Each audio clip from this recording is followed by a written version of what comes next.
নমস্কার বন্ধুরা, আপনারা এই মুহূর্তে দেখছেন আপনাদের প্রিয় চ্যানেল, নিজের চ্যানেল নবীন শিক্ষা আশ্রম।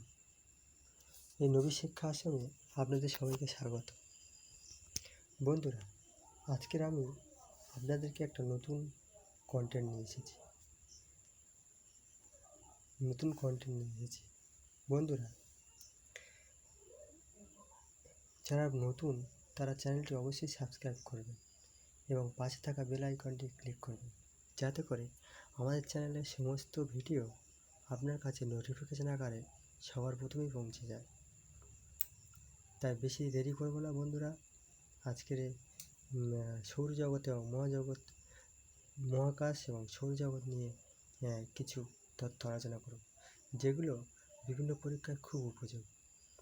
এই চ্যাপ্টার থেকে বহুতবার কোশ্চেন হয়, প্রচুর কোশ্চেন হয়, যেগুলো বিভিন্ন পরীক্ষায় বিভিন্নভাবে এসেছে, সেগুলো নিয়ে আমরা আলোচনা করব।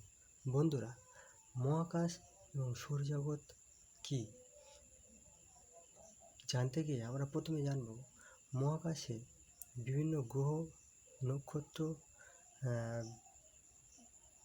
উল্কা, বিভিন্ন গ্রহ, নক্ষত্র, উল্কা, গ্রহাণুপুঞ্জ, ধূমকেতু, এগুলোকে নিয়ে বলা হয় সৌরজগৎ। ঠিক আছে, সৌরজগতে আমরা আটটা গ্রহ জানতে পারবো। কী গ্রহ? বুধ, শুক্র, পৃথিবী, মঙ্গল, শনি, ইউরেনাস, নেপচুন আর প্লুটো হচ্ছে বামন গ্রহ। প্লুটোকে নিয়ে 9টা গ্রহ। প্লুটোকে বামন গ্রহ ধরা হয়। ঠিক আছে, গ্রহ ধরা হয় না, গ্রহের মধ্যে ফেলা হয় না। ঠিক আছে বন্ধুরা, এই জায়গাটা থেকে বহুত কোশ্চেন হয়। এই জায়গাটা থেকে দেখো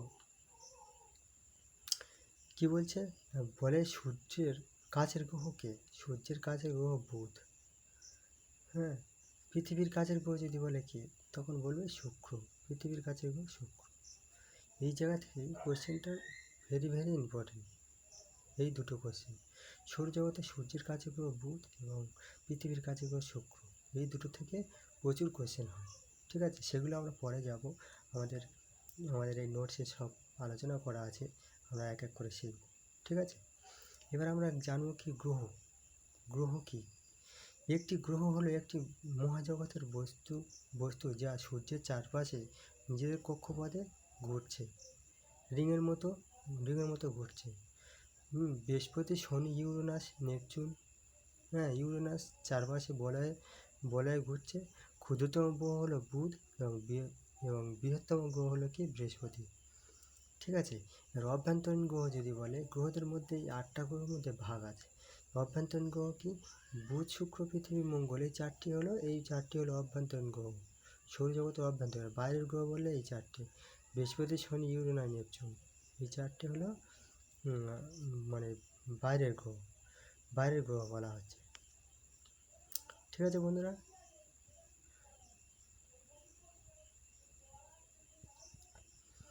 এবার আমরা যাব। এবারে দেখো, আমরা সূর্য সম্পর্কে জানব। ঠিক আছে, সূর্য কি? সূর্য একটি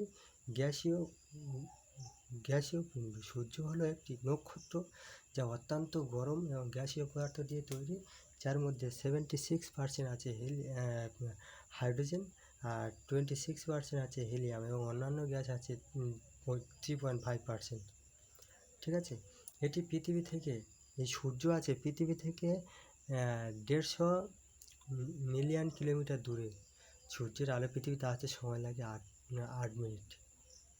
8 মিনিট সময় নেয়। একটি অপরিমেয় মহাকর্ষীয় টানে রয়েছে, যা গ্রহগুলিকে তার কক্ষপথে স্থির রেখে সূর্যের চারিদিকে ঘোরে। একটি দৃশ্যমান আলো ইনফ্রারেড, আল্ট্রাভায়োলেট রেড এবং গামা রশ্মি, রেডিও তরঙ্গ প্লাজমা আকারে ক্রমাগত শক্তি সঞ্চার করে। সূর্যের মূল উৎস হলো হাইড্রোজেন পরমাণু, যার সংকোচনের কারণে একত্রিত হলে হিলিয়াম তৈরি করে। এটি নিউক্লিয়ার ফিউশন বলে। এটা very very important, nuclear fusion. Nuclear fission মানে এটা কি হাইড্রোজেন পরমাণু সংকোচনে একত্রিত হয়ে হিলিয়াম তৈরি করে এবং এই সংকোচনের ফলে হাইড্রোজেন পরমাণু সংকোচনের ফলে এই নিউক্লিয়ার ফিউশন তৈরি হয়। এই নিউক্লিয়ার ফিশন বিপুল পরিমাণে শক্তি উৎপন্ন করে এবং পৃথিবী নিউক্লিয়ার ফিশন বিপুল পরিমাণে শক্তি উৎপন্ন করে। ঠিক আছে, এখানে তাপমাত্রা 2 মিলিয়ন ডিগ্রি সেলসিয়াসের নিচে নেমে আসে।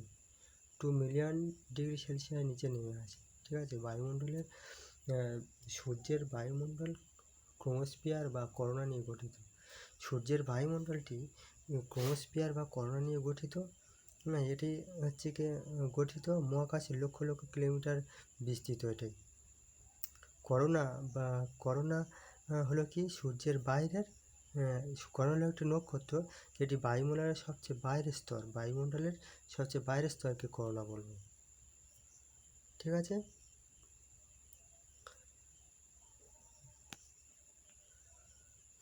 এবার পৃথিবী নিয়ে আলোচনা করছি। পৃথিবী হলো একটি গ্রহ। পৃথিবী একটি গ্রহ যা সূর্যের চারিদিকে ঘুরছে। সূর্যের চারপাশে ধুলো এবং গ্যাসের মিশ্রণে 4.6 মিলিয়ন বছর আগে পৃথিবী গড়ে উঠেছিল। পৃথিবী সূর্য থেকে প্রায় 150 মিলিয়ন কিলোমিটার দূরে অবস্থিত। পৃথিবী থেকে সূর্য 150 মিলিয়ন দূরে। পৃথিবীতে একটি দিন হলো 24 ঘন্টা। সবাই তোমরা জানো, এটা নিয়ে বলার কিছু নেই। পৃথিবীতে বায়ুমণ্ডল হলো 78। বায়ুমণ্ডল কতগুলো গ্যাসীয় পদার্থ নিয়ে তৈরি বলেছিলাম না, ওইটা দেখো বায়ুমণ্ডলের গ্যাস কী কী গ্যাস আছে দেখো। বায়ুমণ্ডলের নাইট্রোজেন আছে 78%, আর হাইড্রোজেন আছে, অক্সিজেন আছে 21%, অক্সিজেন আছে এবং অন্যান্য গ্যাস আছে 1%। এছাড়া আরও অনেকগুলো গ্যাসীয় পদার্থ রয়েছে, সেগুলো আমরা পরে আলোচনা করব। আমাদের সৌরজগতে অনেক গ্রহের বায়ুমণ্ডলে আছে, কিন্তু শুধুমাত্র পৃথিবীর শ্বাস প্রশ্বাসের যোগ্য। আমাদের সৌরজগতে অনেকগুলি গ্রহতে বায়ুমণ্ডল আছে, কিন্তু শুধুমাত্র পৃথিবীতে শ্বাস প্রশ্বাস যোগ্য, অন্যটাই নয়। পৃথিবীর একটি উপগ্রহ আছে যেটি হলো চাঁদ। চাঁদ স্যাটেলাইট একটি কৃত্রিম দেহ। এটি একটি মানব নির্মিত স্যাটেলাইট একটি কৃত্রিম দেহ যা বিজ্ঞানীদের দ্বারা মহাকাশ সম্পর্কে তথ্য সংগ্রহের জন্য যোগাযোগের জন্য এগুলো আমাদের দরকার লাগবে না, এই পয়েন্টটা আমাদের খুব লাগবে। বিভিন্ন গ্রহ এবং উপগ্রহের সংখ্যা। ঠিক আছে, আমাদের বুধ গ্রহ আছে। আমাদের কটা গ্রহ আছে? বামন গ্রহ নিয়ে 9টা গ্রহের মধ্যে বুধ গ্রহের উপগ্রহ একটাও নেই এবং গুরুত্বপূর্ণ গ্রহ নেই। বুধ শুক্র উপগ্রহ নেই। পৃথিবীর একটা উপগ্রহ আছে যেটা চাঁদ। আচ্ছা, মঙ্গলের 2টি আছে, ফোমস ডিমোস। এটা খুব ইম্পর্টেন্ট, বারবার পরীক্ষা দিয়েছে এটা। ফোমস ডিমোসটা এটি খুব দিয়েছে। মঙ্গলের 2টি উপগ্রহ ফোমস ডিমোস। বৃহস্পতির 78টি, গ্যানিমিড ইউরোপা। শনির হচ্ছে 82টি উপগ্রহ আছে। শনির টাইটান, এটা খুব ইম্পর্টেন্ট, বারবার পরীক্ষায় দেয়, স্টার মার্ক দিচ্ছি। ইউরেনাসের 27টি, মিরান্ড আর ওবেরন। নেপচুনের 14টি আছে। টাইটান তো শনির ট্রাইটান। আচ্ছা, প্লুটোর 5টি আছে, হাইডাওনিক্স আর এরিসের 1টি আছে, ডিসনোমিয়া। হাউমিয়ার হচ্ছে 2টি আছে, নামাকা আর হিয়াকা। মেরুকম লাগবে না, বাদ দাও। এবার আমরা শিখব বন্ধুরা যে আমাদের গ্রহকে যে কতগুলো গ্রহ আছে তাদের নাম কি আছে। গ্রেট রেড স্পট দেখা যায় যে গ্রহ, সেটি হলো বৃহস্পতি। গ্রেট রেড স্পট দেখা যায় বৃহস্পতি গ্রহে। যে গ্রহকে বহিঃস্থ গ্রহ বলা হয় বলেই দিলাম, বৃহস্পতি, শনি, ইউরেনাস, নেপচুন। এই 4টি গ্রহকে বলছে বহিঃস্থ গ্রহ। অন্তঃস্থ গ্রহ হচ্ছে কি বুধ, শুক্র, পৃথিবী, মঙ্গল বলে দিলাম। বহিঃস্থ গ্রহ বা যমজ গ্রহ বলছে কি ইউরেনাস আর নেপচুনকে যমজ গ্রহ বলছে। 2টি দেহের মধ্যে কণাপুঞ্জ অবস্থিত গ্রহাণুপুঞ্জ অবস্থিত মঙ্গল বৃহস্পতি বরফে আচ্ছন্ন আছে যে গ্রহ সে হলো বৃহস্পতি ও মঙ্গল। শনি সবচেয়ে বড় উপগ্রহ টাইটান তো বলে দিলাম, ইম্পর্টেন্ট, ভেরি ভেরি ইম্পর্টেন্ট। পৃথিবীর মতো বায়ুমণ্ডলের উপস্থিতি আছে টাইটানে। হ্যাঁ, টাইটানে বায়ুমণ্ডলের উপস্থিতি আছে এই টাইটানে। পৃথিবীতে সৌর ক্ষুদ্রতম গ্রহ বুধ বলে দিলাম, এটা খুব ইম্পর্টেন্ট। সৌর সবচেয়ে বড় গ্রহ বৃহস্পতি, গ্যানিমিড বৃহস্পতি। গ্যালিলিয়ান উপগ্রহ লো ইউরোপের দরকার নেই। দ্রুততম হচ্ছে কে, সবচেয়ে দ্রুত যে গ্রহ সূর্যকে পরিক্রমণ করে বুধ, দ্রুত সূর্যকে পরিক্রমণ করে। আর যে গ্রহের বায়ুমণ্ডলে অধিকাংশ কার্বন ডাইঅক্সাইড, শুক্র গ্রহে বেশি কার্বন ডাইঅক্সাইড থাকে। দ্রুততম আবর্তনকারী গ্রহ শুক্র। আর যে গ্রহে সর্বাধিক গ্রহ রয়েছে বৃহস্পতির। একমাত্র সূর্যের থেকে বৃহদাকার এমন নক্ষত্র হলো নিউট্রন স্টার অথবা পালসার।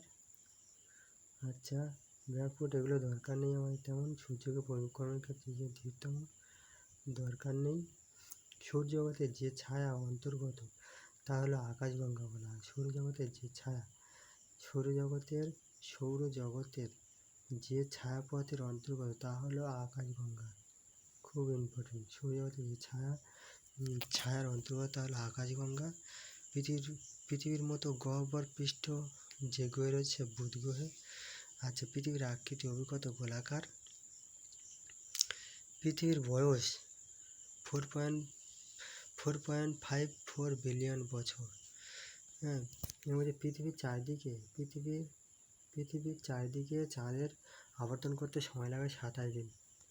হ্যাঁ, সর্বপ্রথম পৃথিবীর পরিধি নির্ণয় করেছেন এরাটোথেনিস। পৃথিবীর থেকে চাঁদের দূরত্ব কত? 3 লক্ষ, পৃথিবীতে চাঁদের দূরত্ব 3,84,400 বর্গ কিলোমিটার। দিন রাত্রি সমান হয় 21 মার্চ 23 সেপ্টেম্বর। এটা খুব ইম্পর্টেন্ট বন্ধুরা। পৃথিবীর দিন রাত্রি সমান হয় পৃথিবীর দিন রাত্রি সমান হয় 21 মার্চ ও 23 সেপ্টেম্বর। দিন রাত্রি সমান হয়। উত্তর গোলার্ধে সবচেয়ে বড় রাত্রি এবং সবচেয়ে ছোট দিন হয় 22 ডিসেম্বর। এটাও খুব ইম্পর্টেন্ট।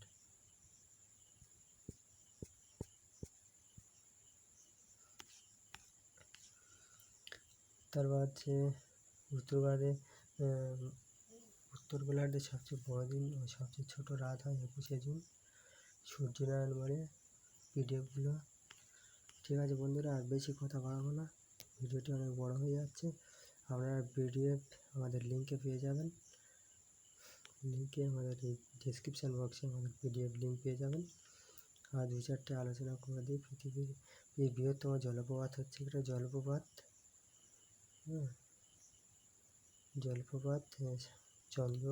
চন্দ্রগ্রহণ হয় পূর্ণিমার দিন। সাধারণত সূর্যগ্রহণ হয় অমাবস্যার দিন এবং পৃথিবীর আবর্তনের ফলে দিন রাত্রি হয়।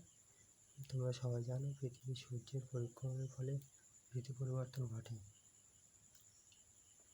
ঠিক আছে বন্ধুরা, আজকে এই পর্যন্ত থাক। আমরা পরের দিন আবার কিছুটা শিখবো।